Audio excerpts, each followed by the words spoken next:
행복의 문을 여는 창인문교회의 수요일 매일 큐티 시간입니다. 예수 하나님의 공의 찬양 드리겠습니다.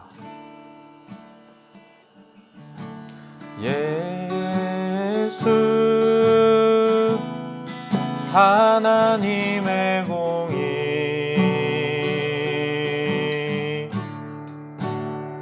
주 독생자 그의 나라 임하시네.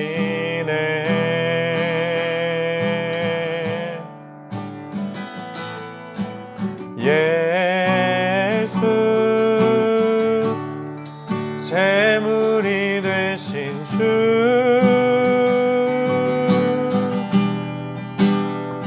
영광 중에 그의 나라 임하시네.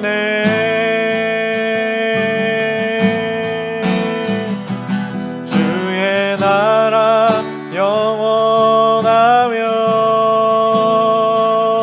그의 영광 무궁하리.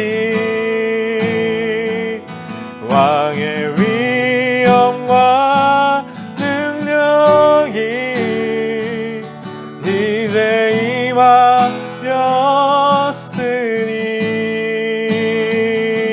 주의 주권과 주의 통치와 주의 나라 힘과 권세 임하네.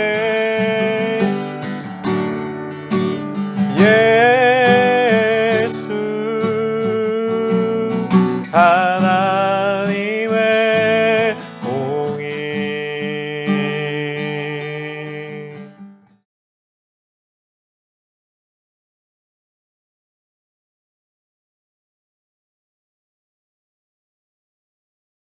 자기의 계획을 여호와께 깊이 숨기려 하는 자들은 화 있을진저.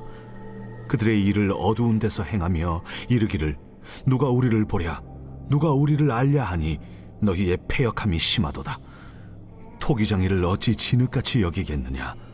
지음을 받은 물건이 어찌 자기를 지은 이에게 대하여 이르기를 그가 나를 짓지 아니하였다 하겠으며 빚음을 받은 물건이 자기를 빚은 이에게 대하여 이르기를 그가 총명이 없다 하겠느냐.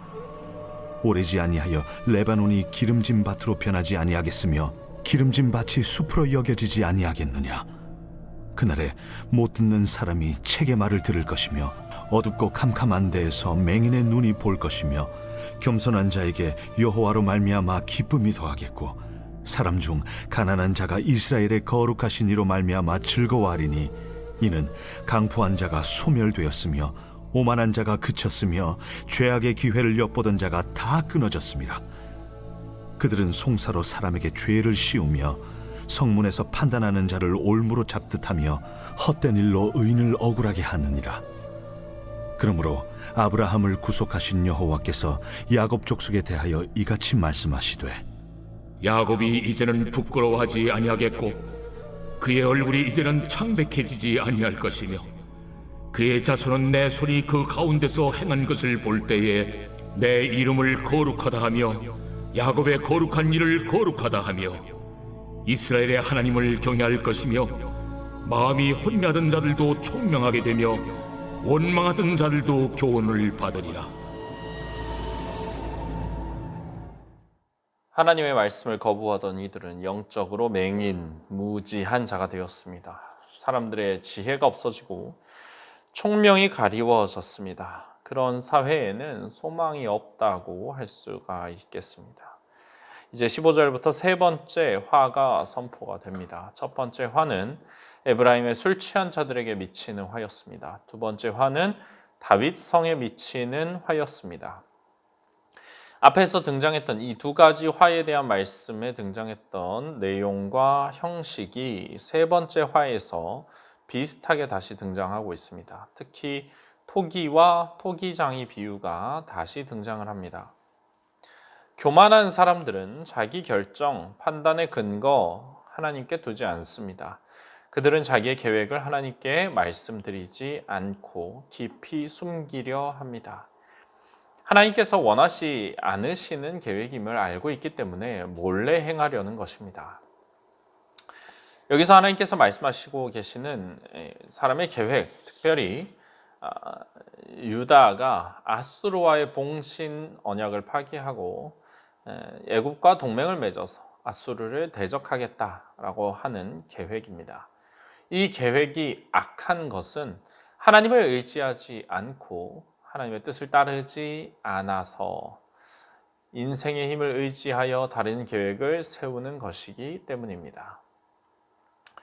유다의 지도자들은 어두운 곳에 숨어서 이 일을 의논했습니다. 그러면서 누가 우리를 보겠는가, 누가 우리를 알겠는가 자신 있게 말하였습니다. 그 누구조차 우리를 알 수 없다. 하나님조차 우리의 계획을 알 수 없다. 오만한 말을 했습니다. 여러분, 이것이 얼마나 잘못된 생각입니까? 아담과 하와가 하나님을 피해서 죄 지은 후에 어설프게 숨어놓고 하나님께서 나를 못 보실 거야 그렇게 생각했던 것처럼 눈 가리고 아웅하는 것입니다. 사람은 이처럼 자꾸만 어리석은 생각에 빠지곤 합니다. 그러나 하나님께서는 그런 사람들의 일거수일투족을 그리고 마음의 깊은 곳까지를 감찰하시는 분입니다. 이사야는 이들의 패역함이 심하다라고 말씀하십니다. 토기장이와 자신의 관계를 잊어버리고 거꾸로 가려고 하고 있다는 것입니다.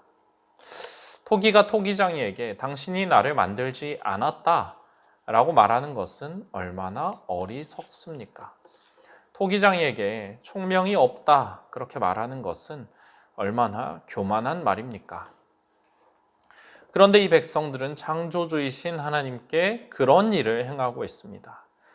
수많은 사람들이 이것과 동일한 잘못을 저지르고 있습니다. 마치 자기가 창조주인 것 마냥, 자기가 모든 지혜를 가지고 있는 것 마냥 목을 곧게 세우고 다닙니다. 어리석고 교만한 인생입니다. 이 어리석은 자들의 무모한 계획과는 달리 하나님께서는 유다를 건져주실 가장 좋은 계획을 가지고 계십니다. 오래지 않아 레바논의 무성한 숲은 기름진 밭으로 변하고 기름진 밭은 숲이 될 것이다 말씀하십니다. 상황이 바뀌는 것입니다. 세상에 힘 있는 자들, 또 유다에 힘 있는 자들 몰락하게 될 것인데 반면 약하였던 하나님의 백성들은 번성하게 된다 말하고 있습니다. 하나님께서는 얼마든지 상황을 역전시키실 수가 있고 또 그렇게 하실 것이라는 말씀입니다. 하나님께서는 환경을 바꾸십니다. 강대국과 약소국을 역전시키실 수 있습니다. 이것들은 하나님의 손에서 일어나는 일들입니다. 그렇기 때문에 사람의 능력으로서는 예측할 수도 없고 기대할 수도 없는 일입니다. 대처할 수가 없는 그런 일들입니다. 오직 하나님을 의지하는 자만이 이런 일들을 보고 대비를 할 수가 있습니다. 하나님께서는 그때 못 듣는 사람이 책의 말을 듣게 하시고 어둡고 캄캄한 데에서 맹인의 눈이 보게 하실 것입니다. 앞서서 하나님께서는 말씀을 거부한 이들을 향해서 이제 그들이 원하게 되더라도 하나님의 말씀을 제대로 읽지 못할 것이다.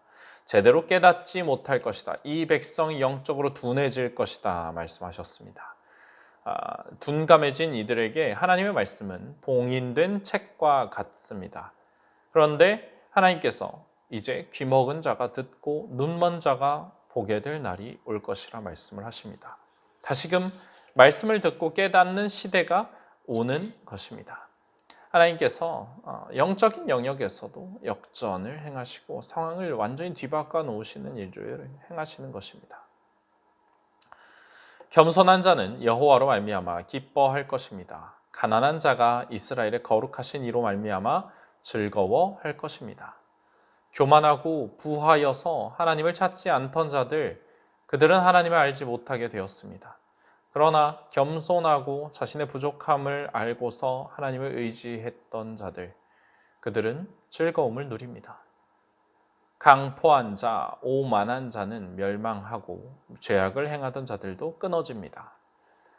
그들은 거짓 증언을 꾸며내어서 무고한 사람에게 죄를 씌웠습니다. 재판에서 사건을 변호하기 위해 오는 사람을 공격하여 실수를 저지르게 만들었습니다. 의인이 죄를 지은 것처럼 보이도록 허황된 말들을 쏟아내고 억울한 판결을 받게 했습니다. 재판을 굽게 만든 자들입니다. 그들 때문에 공의와 정의가 무너졌는데 이런 일을 행하는 악인들을 하나님께서는 끊어내실 것입니다. 그들이 이제 완전히 단절되도록 하시는 것입니다. 아브라함을 구속하신 여호와께서 야곱 족속에 대하여 말씀을 하십니다. 하나님께서는 이 야곱 족속 이스라엘의 조상인 아브라함과 함께 하신 분입니다. 그를 구원하신 분입니다. 하나님의 구원은 어제 오늘 갑자기 결정된 그런 일이 아니라 그 먼 과거로부터 이미 결정이 되어 있던 일입니다. 그러니 그 구원이 얼마나 확실한 것입니까? 얼마나 높은 것입니까? 야곱은 이제 부끄러워하지 않을 것입니다. 그 얼굴이 이제는 창백해지지도 않습니다. 부끄러움이 없어지고 두려움이 없어집니다. 왜냐하면 그들이 이제 하나님을 의지하고 하나님께서 주시는 구원을 맛보기 때문입니다. 하나님께서는 그들의 수치를 제하실 것입니다. 하나님의 구원으로 인해서 야곱의 족속은 그 자손은 하나님을 찬양할 것입니다. 하나님께서 행하신 일을 볼 때 하나님의 이름을 거룩하다 할 것입니다. 야곱의 거룩한 일을 거룩하다 할 것입니다. 이스라엘의 하나님을 경외할 것입니다. 하나님의 이름을 거룩하게 한다는 것은 하나님께서 다른 모든 존재들과 구별된 유일한 분이심을 인정하는 것입니다. 하나님이 하나님 되심을 나타내는 것입니다. 반대로 하나님의 이름을 더럽히는 것은 하나님께서 하나님이 아니신 것처럼 여기게 만드는 것입니다. 하나님을 낮게 여기고 함부로 대하고 그분이 인격이 아니신 것처럼, 그분이 마땅히 경외받아야 될 분이 아니신 것처럼 여기는 그런 마음이 하나님의 이름을 더럽히는 것입니다. 우리가 세상에 하나님의 어떤 분이신지를, 그분이 유일하시고 창조주이시고 구원자이심을 얼마나 좋으신 분이신지를 선포할 때 우리는 하나님의 이름을 거룩하게 하는 것입니다. 하나님의 구원을 받은 이들은 하나님을 찬양합니다. 마음이 혼미하였던 자들이 총명하게 됩니다. 원망하던 자들도 교훈을 받게 됩니다. 하나님께서 하신 일에 대해서 우리가 묵상을 할 때에 우리는 총명을 얻게 됩니다. 교훈을 받게 됩니다. 하나님을 창조주로서 인정하고 하나님만을 경외하는 것이 지혜입니다. 세상에는 아직도 혼미한 마음으로 원망을 하며 살아가는 이들이 넘쳐납니다. 그런 이들이 하나님께서 행하신 구원에 대해서 알게 되면 총명을 얻게 될 것입니다. 무엇이 올바른 길인지 분별하게 됩니다. 더 이상 원망과 불평으로 살아가는 것이 아니라 교훈을 배우고 진리 가운데 살아갑니다. 여러분, 이것이 하나님께서 계획하시고 우리에게 주시는 회복의 모습입니다. 애굽의 힘을 빌어서 아수르와 싸우겠다는 인간의 지혜로 짜낸 계획, 그것과는 비교도 할 수 없는 높으신 계획이 아닙니까? 우리는 한낱 토기와 같습니다. 토기장의 뜻을 감히 다 가늠할 수 없고 절대로 능가할 수 없습니다. 그렇지만 우리가 할 수 있는 것이 있는데 토기장의 뜻이 최선의 결과임을 확신하고 순종할 수 있는 것입니다. 세상은 자기 총명을 자랑하고 하나님을 믿는 자들을 비웃습니다. 그러나 그들은 결국 끊어질 것입니다. 조롱과 핍박에도 불구하고 하나님을 겸손히 의지하는 자는 반드시 기쁨을 누릴 것입니다. 우리 하나님께서 행하실 역전과 구원을 기대하며 우리는 오늘을 믿음으로 살아내야 합니다. 이르지도 않게, 늦지도 않게 하나님의 때에 이루실 그 놀라운 역사, 그것을 기대하면서 하나님의 이름을 거룩하게 하는 백성으로 살아가는 저와 여러분이 되시기를 기도합니다. 주신 말씀 붙잡고 하나님 앞에 기도하시겠습니다.